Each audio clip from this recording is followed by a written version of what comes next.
vamos estar refletindo em um texto bastante conhecido da maioria dos crentes.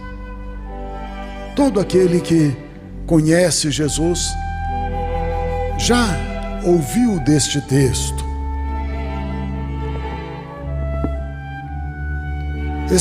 Está escrito na carta de Paulo aos Efésios, no capítulo 6, os versos de 9 a 19. Aqui o Senhor Jesus nos faz uma advertência sobre a direção das nossas vidas. Peço aos queridos irmãos que apresentem a transparência para que leiamos. Finalmente, fortaleçam-se no Senhor e na força do seu poder. Vistam toda a armadura de Deus para poderem ficar firmes contra as ciladas do diabo.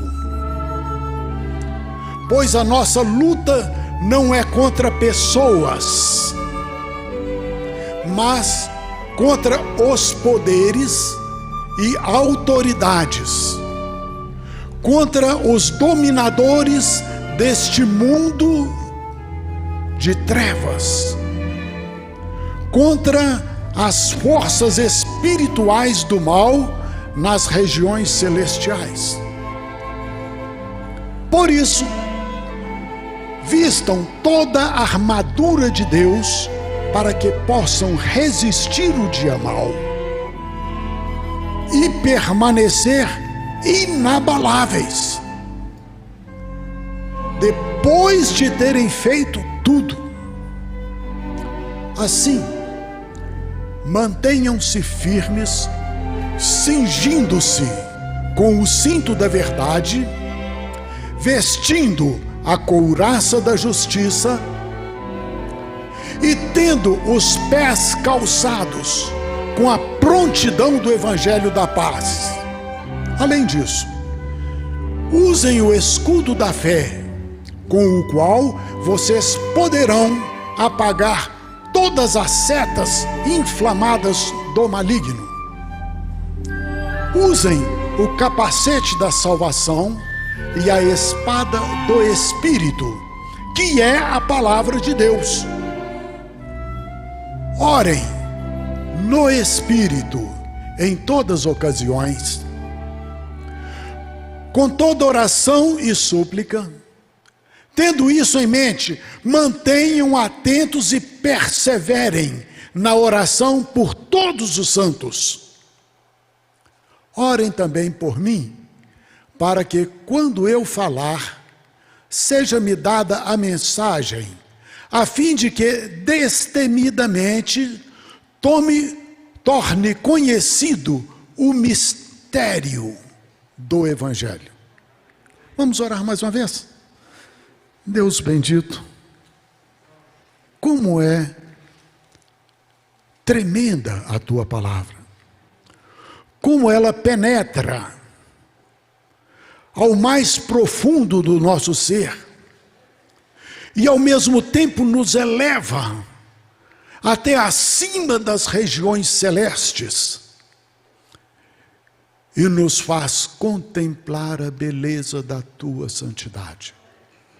Querido Deus, pela tua misericórdia, o teu Espírito Santo manifeste nas nossas vidas neste instante, dando-nos entendimento da tua palavra, em nome do Senhor Jesus.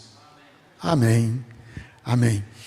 Queridos, com muita frequência, esse texto ele é conhecido, lido, meditado, mas as figuras que o apóstolo utiliza, elas refletem a armadura de um soldado romano. Todos os irmãos já viram a esse respeito. Eu gostaria de que nós apagássemos essas figuras. Não vamos pensar agora em capacete, cinto, couraça, escudo, coturno. Vamos tirar isso de lado. Porque quando a gente olha para um símbolo, uma imagem, a imagem tende a roubar-nos o cerne, o âmago, aquilo que é realmente importante. Quando a gente fica pensando no capacete da salvação, a gente fica pensando naquele negócio todo cheio de pena vermelho do soldado romano. Apaga isso da sua mente. Apaga isso da sua mente. Pelo menos agora.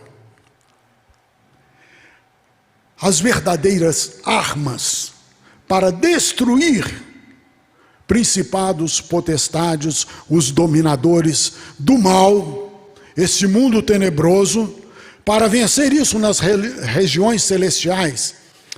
A palavra de Deus, ela nos alerta que nós temos de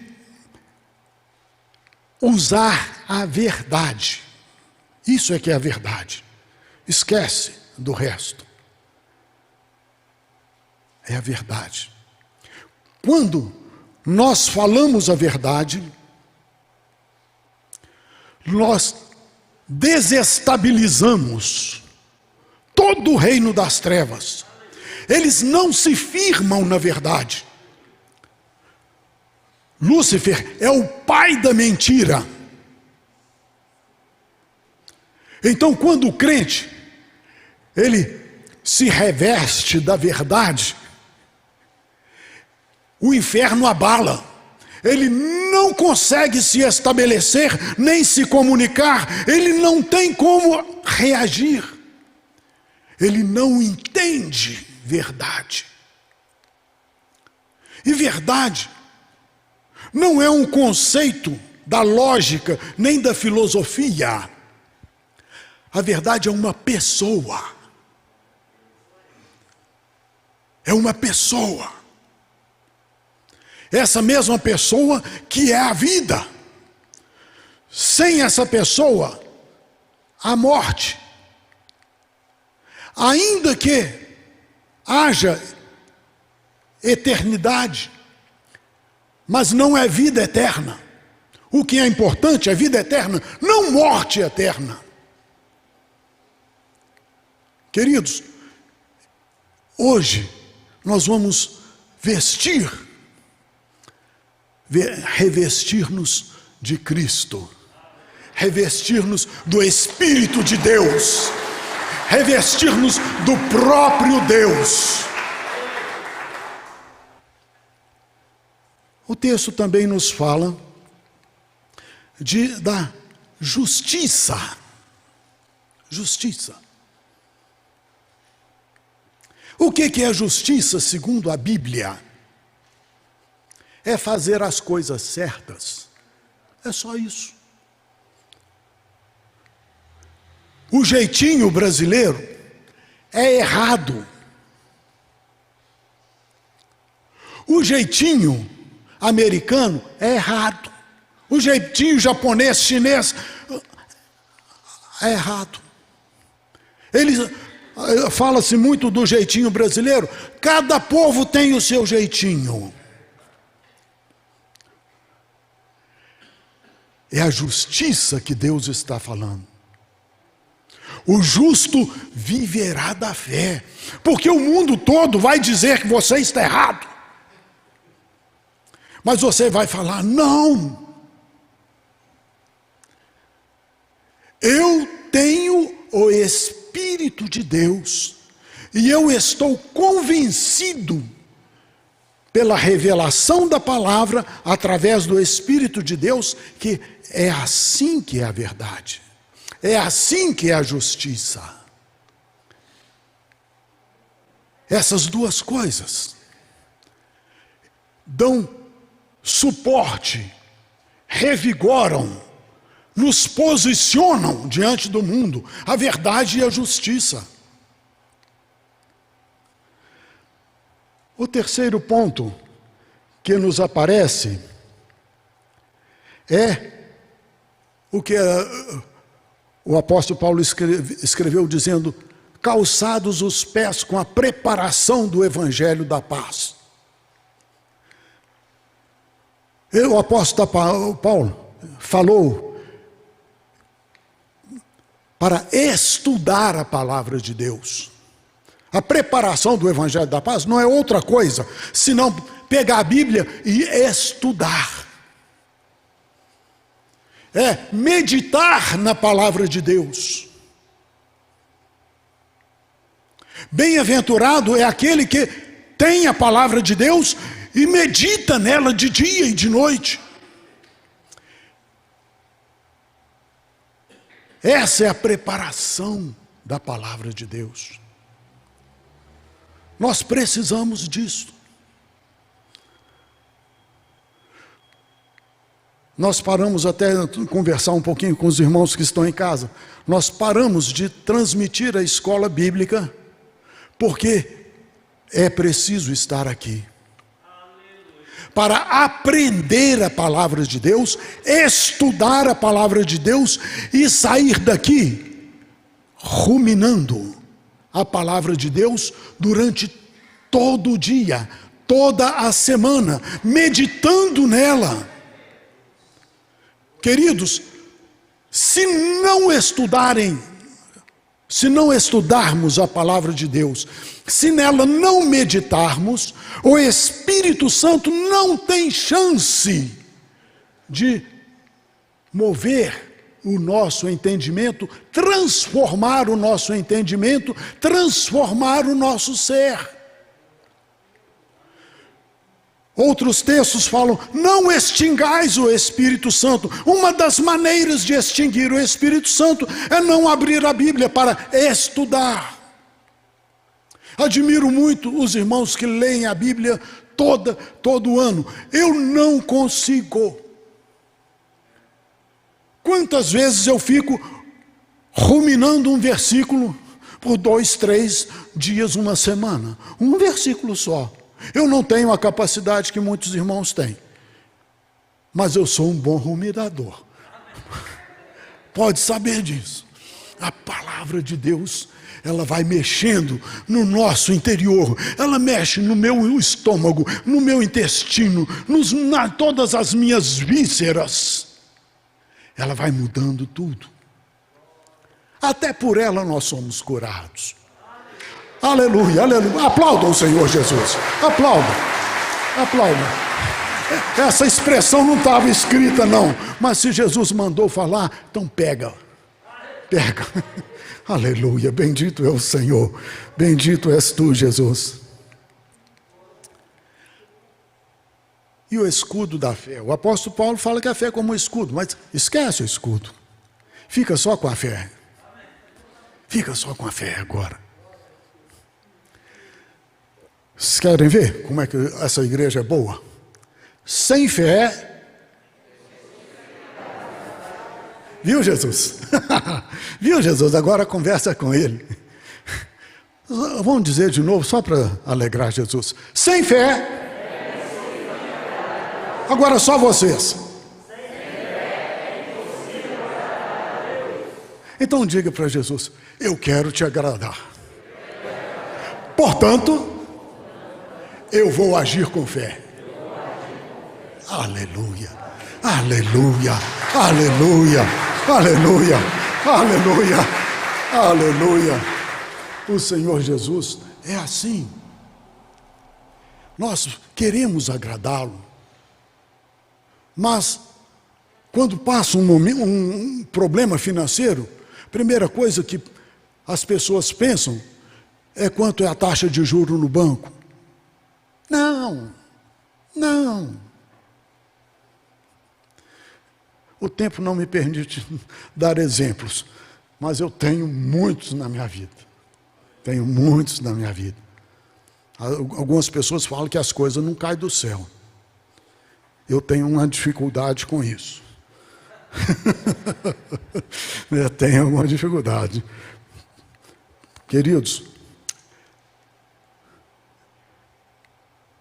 eu não sou tão inteligente, não sou tão forte, não sou tão convincente, não tenho beleza, não tenho nada que o mundo possa aproveitar.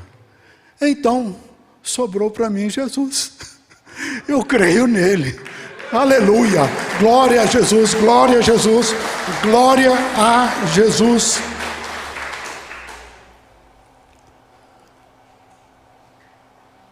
O apóstolo Paulo também fala do capacete da salvação.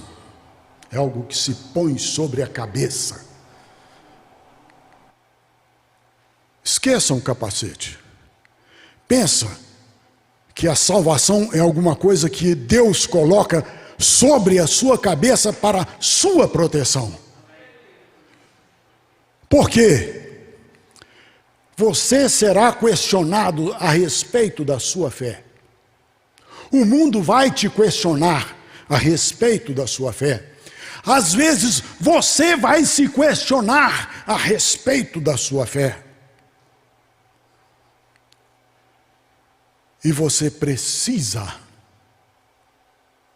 estar preparado para dizer com mansidão para o mundo a razão da sua fé. Você tem que estar preparado.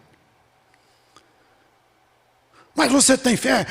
Você é um tolo. Você foi, inclusive, ofendido. Colocada a sua fé em dúvida, ainda foi ofendido. Responda com mansidão. Eu tenho razões para ter fé. Eu tenho razões para ter fé.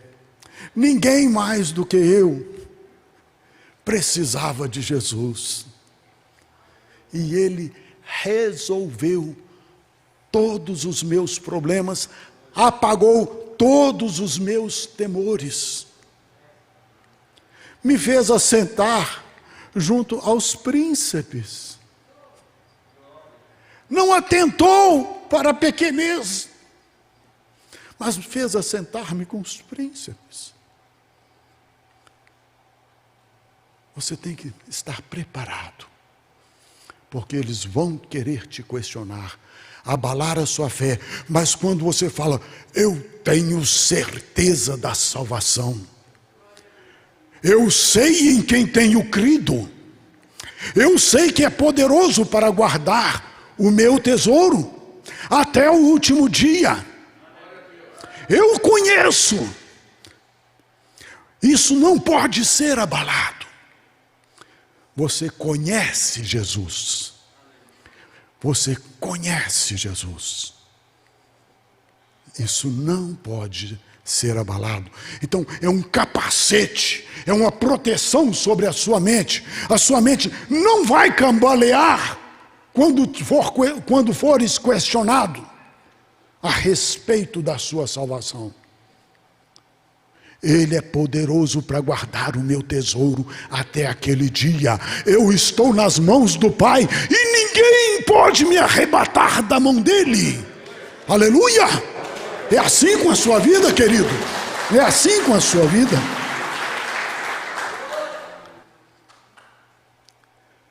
Você preparou a palavra, você meditou na palavra, mas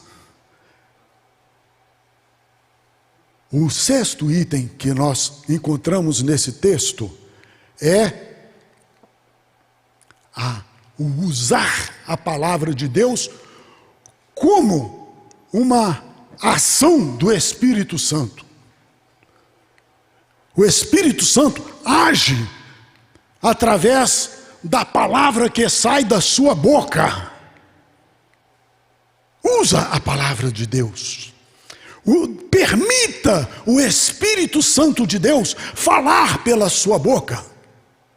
Às vezes você não vai entender o que ele está falando. Não queira racionalizar tudo. Muitas vezes você vai ter que espiritualizar. Deus está me mandando te dizer isto, e eu estou dizendo, e não sei porquê. Não me pergunte porquê. Qualquer dúvida, conversa com meu chefe. Foi ele quem mandou. Aprenda isso. Aprenda isso. Usa a palavra de Deus. Usa a palavra de Deus. Até o inimigo das nossas vidas, hora que você fala a palavra de Deus, ele recua. Ele recua.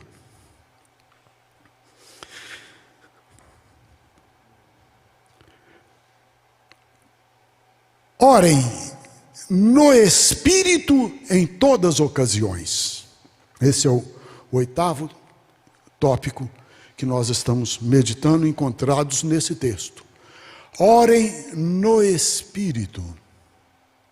Queridos, nem sempre você vai encontrar palavras para dizer o que você está sentindo, nem vai conseguir organizar uma frase diante de Deus para a confusão que você está nela, nas dúvidas que te assaltaram.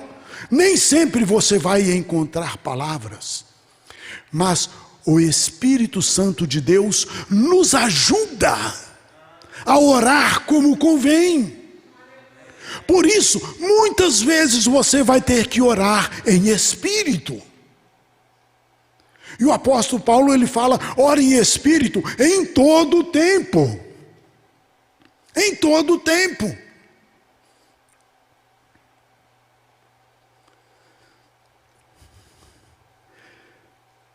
Os irmãos vão ter que refletir sobre isso, viu? Não dá para debulhar tudo, não.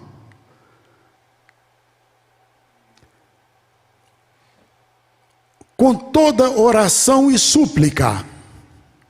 Quando você ora em espírito, queridos, a palavra de Deus fala que você edifica o seu espírito, ainda que a sua mente, ela pareça infrutífera para você mesmo. Mas o seu espírito fala em segredos com o Espírito, através do Espírito de Deus ao Pai, que conhece a intenção do Espírito. Queridos, é necessário você conversar em espírito. A seu respeito, olhe para você e ore por você. E depois, com entendimento, você faça toda oração e súplica por você mesmo. Aí todas as suas necessidades sejam conhecidas diante de Deus. Todas as suas necessidades. Os seus parentes, é essa a hora. Agora nós vamos para o 7º tópico.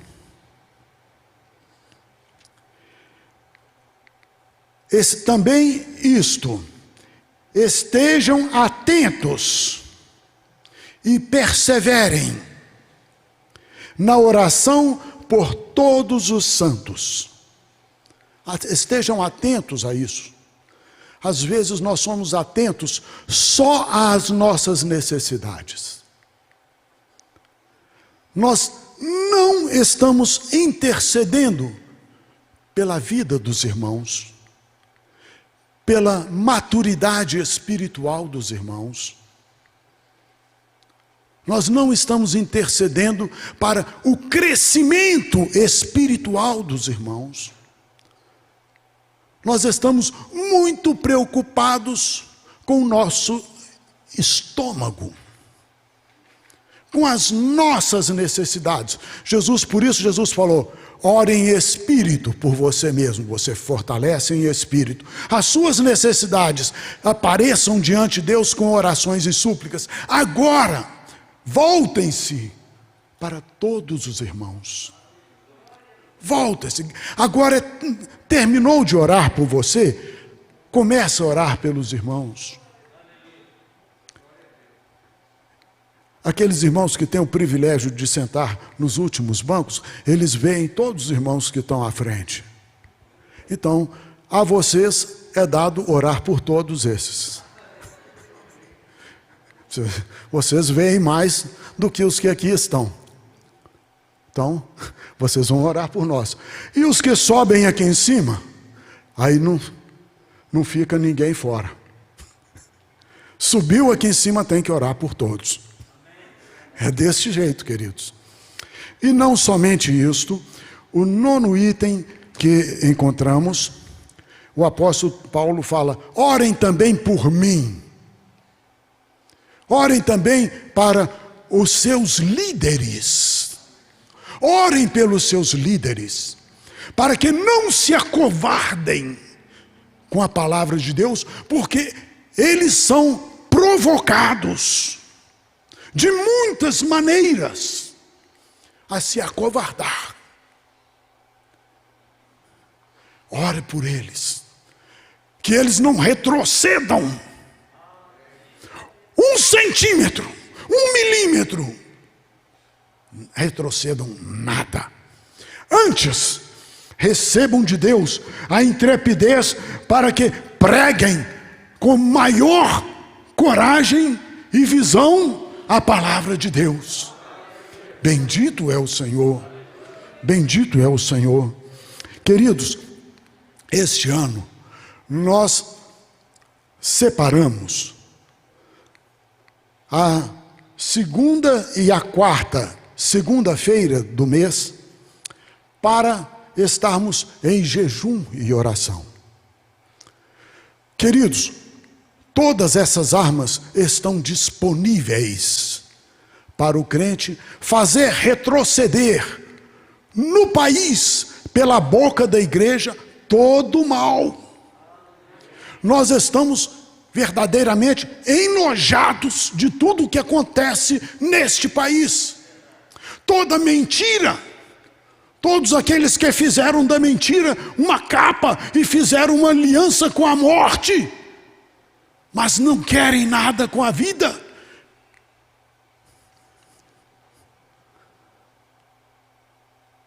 Queridos, nós podemos fazer todo o império das trevas retroceder. Mas o jejum, ele vem como uma humilhação da carne.